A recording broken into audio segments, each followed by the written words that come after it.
Hello everyone, thank you for joining us today on this very gloomy, I don't know whereabouts you are in the UK at the moment, but it's very, very gloomy here. I know it's a Monday afternoon and I'm sure you're all looking forward to a well-earned Christmas break soon. So I really appreciate you joining us and coming along to the TeachMeet today. So I'm Becky, I'm the History Education Lead here at Twinkl. I've worked at Twinkl for about 8 years and I've worked within the history education sector as a teacher and as a GCSE examiner and head of department since 2004, which I worked out the other day is now over 20 years, which seems to have snuck up and is quite horrifying when you look at how long that you've been involved for. So that's me. What I'd love to do today is to just give you a bit of a rundown of the curriculum and assessment review specifically for history, to go through the government recommendations and to see what the government response has been to that. So hopefully give you some food for thought for how to prepare for the next few steps. Okay, so I'm sure you will not have escaped the publication of the Curriculum and Assessment Review, which was published on the 5th of November. The government response was very handily and very speedily published just a few hours later. So we've managed to get all the documentation needed to really start digesting it as an educational field. The history team here at Twinkl, we've spent a long time reading through it, trying to understand it, trying to digest it and think about the implications for the next few years with regards to history teaching. So the revised programmes of study will be coming out in spring of 2027 and the new curriculum will be ready to teach from September 2028. So just beginning to reassure you as well that we have a lot of time. There will be a lot of areas of support before you need to start considering any changes to your curriculum, to your history provision. So yeah, let's get stuck in. History in the report was described as a popular subject. I will not argue with that. I naturally think it's the best curriculum area for children to learn about. But the report also stated that they've heard through the call for evidence that the history curriculum is broadly working well. This is based on the 2013 curriculum reforms, which for history aim to strengthen children and young people's chronological understanding, something which I know everybody's working hard on within their history provision, to avoid repetition of content between key stages, and to address evidence indicating that history was often taught as a series of disjointed topics. So trying to really embed disciplinary thinking and disciplinary knowledge and skills and concepts. Within this time, GCSE history entries have increased, largely due to the EBAC and the Progress 8 measure, and A-level history entries have remained consistent. So history's remained being a popular subject, and the report says that it's broadly working well. The government response for history stated that they believe the high quality history education should support pupils to understand Britain's past and our connections to the wider world, as well as develop knowledge about other civilizations and people in and of themselves. So I think that really does sum up the History National Curriculum quite nicely. The government have accepted most recommendations from the review and have very importantly and very warmly welcomed support and guidance in key areas for teachers. So this will be provided within the new programmes of study. So we can expect support and guidance, and Twinkl as a company is here to help and support you too. As I said, Twinkl Team History is very keen to support you and to make sure that we implement and embed as soon as we can curriculum and assessment review recommendations. So I've picked out 8, I think there's 8 areas of consideration from the review, and what I'd like to do is to go through them now. I know this is a lot of information, so you will get these slides after. You don't have to understand fully completely now, but this is the recommendations that come out of the review. So firstly, the report has stated a recommendation to enhance students' knowledge of how historians study the past and how they construct historical claims, arguments and accounts. So essentially this will be to enhance children's understanding of how historians study the past. So having a real focus on using and analysing sources of evidence and how historians can construct their historical writings and accounts based on evidence. So this will be from across key stages 1 to 3, which really will be a learning journey for each child, with the foundations in key stage 1 all the way through to the beginning of GCSE study in key stage 4. So perhaps in key stage 1, it could be the introduction to children of historians and different sources of evidence, and to progress that over time to how they have used their evidence to construct their work over time through their learning. So it won't just be centred obviously on the primary phase, it will be a whole learning journey. The government has also asked for more space for exploring and embedding disciplinary skills. So disciplinary knowledge and concepts are a key component of understanding history as a subject.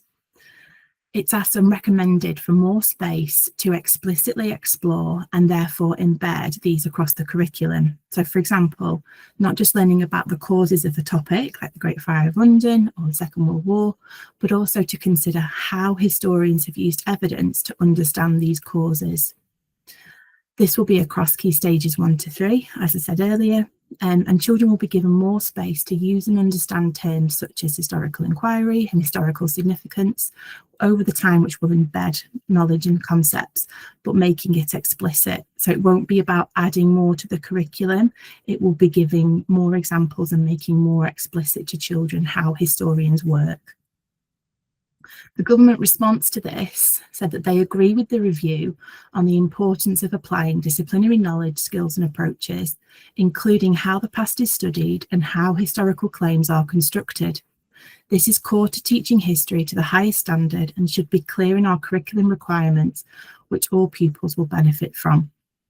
They've then gone on to say that building on the current curriculum and subject content, we will improve the programme of study to support pupils to critically appraise historical sources and develop strong substantive and disciplinary knowledge, and we will reform the GCSE to support the acquisition of that knowledge. So again, just to kind of reiterate that this will be a learning journey throughout the whole of a child's education with history, should they choose to take GCSE history. Another point which was brought up and recommended within the review was the support that history can offer as a subject for wider life skills such as media literacy. So history is a key subject that can support wider life skills and skills needed by children for the future. So the skill of thinking critically and analysing sources of information is a key skill that children will use and learn over time in their history lessons, but that will be transferable for children looking at online, AI generated and social media content, a key critical thinking skill that children are going to rely upon for the future. History teaches and supports transferable critical thinking and media literacy skills. The government response was that we will also go further and strengthen the critical understanding of evidence and sources inherent in history through the refreshed programme of study. So there'll be wider implications for history teaching there.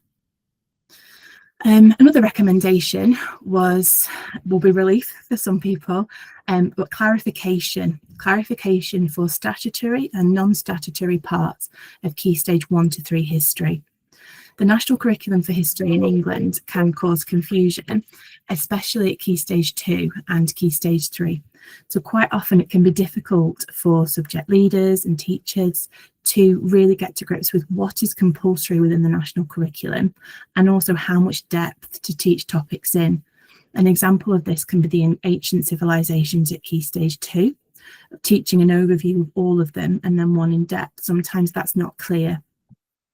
The only topic currently that is compulsory for history within the history education as a standalone topic would be the Holocaust at Key Stage 3.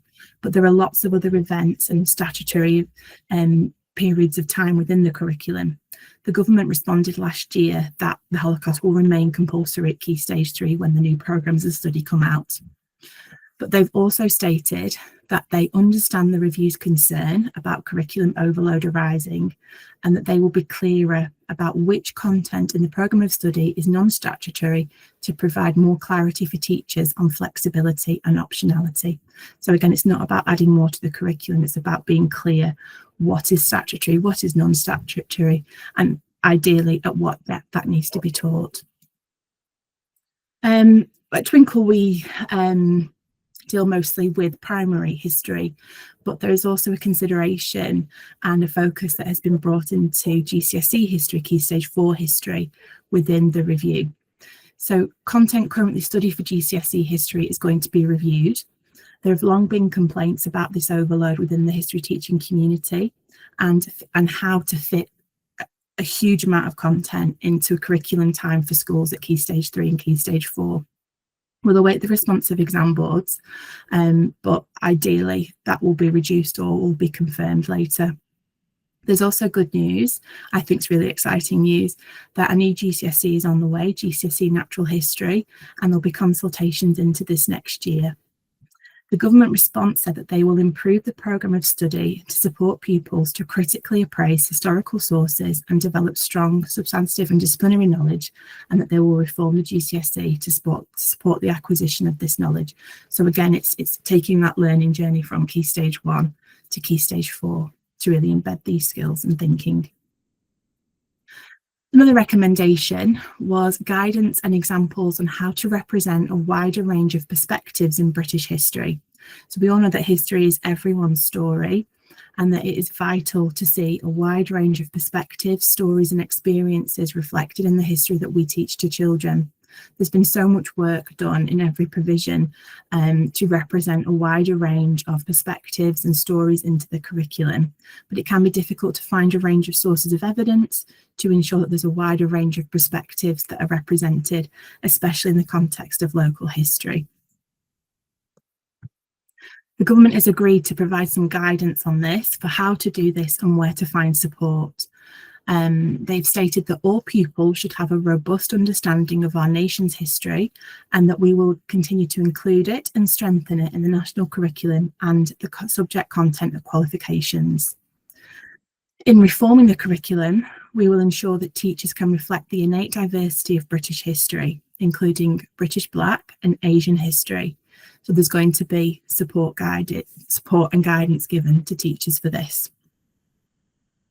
There's also been a recommendation to focus on local history, which I know, again, multiple provisions do this beautifully. It's essential to have localisation in your local history across your curriculum.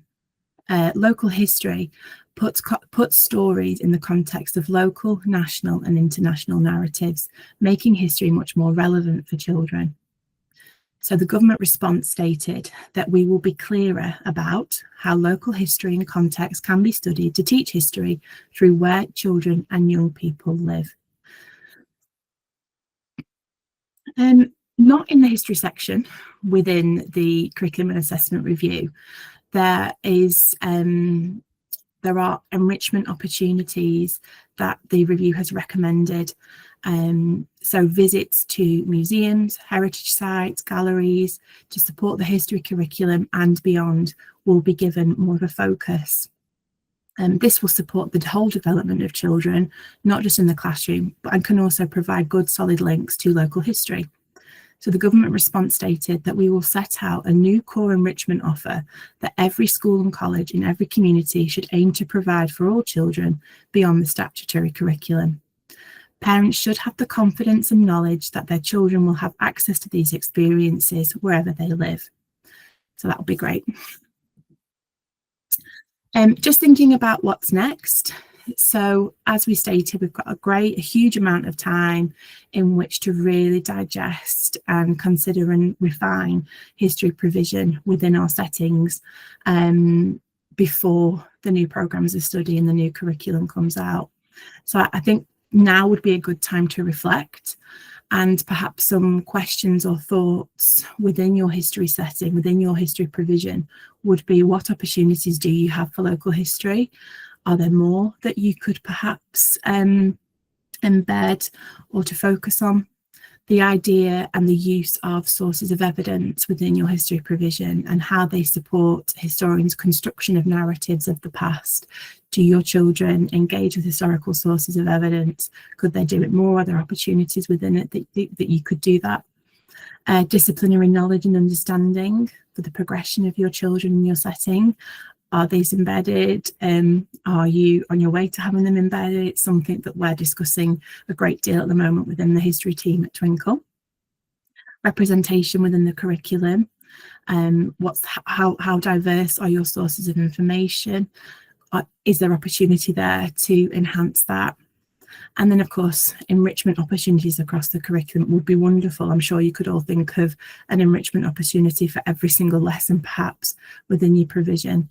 Are there enrichment opportunities that could have a cross-curricular edge that you would be able to take up on this funding for? Bottom line, though, is that there's lots of time to prepare, there's lots of areas of support and lots of government guidance to follow, which should give us clarity. Just a little bit about what Twinkl's doing in order to support this. So we're going to be evolving and updating our new scheme. Our new scheme is called History Seekers, and we will be evolving this constantly in response to the review and government updates. So as soon as the new programmes of study drop, any more guidance come out, we will be updating History Seekers as our #1 priority to make sure that we have you covered for that as a whole school provision.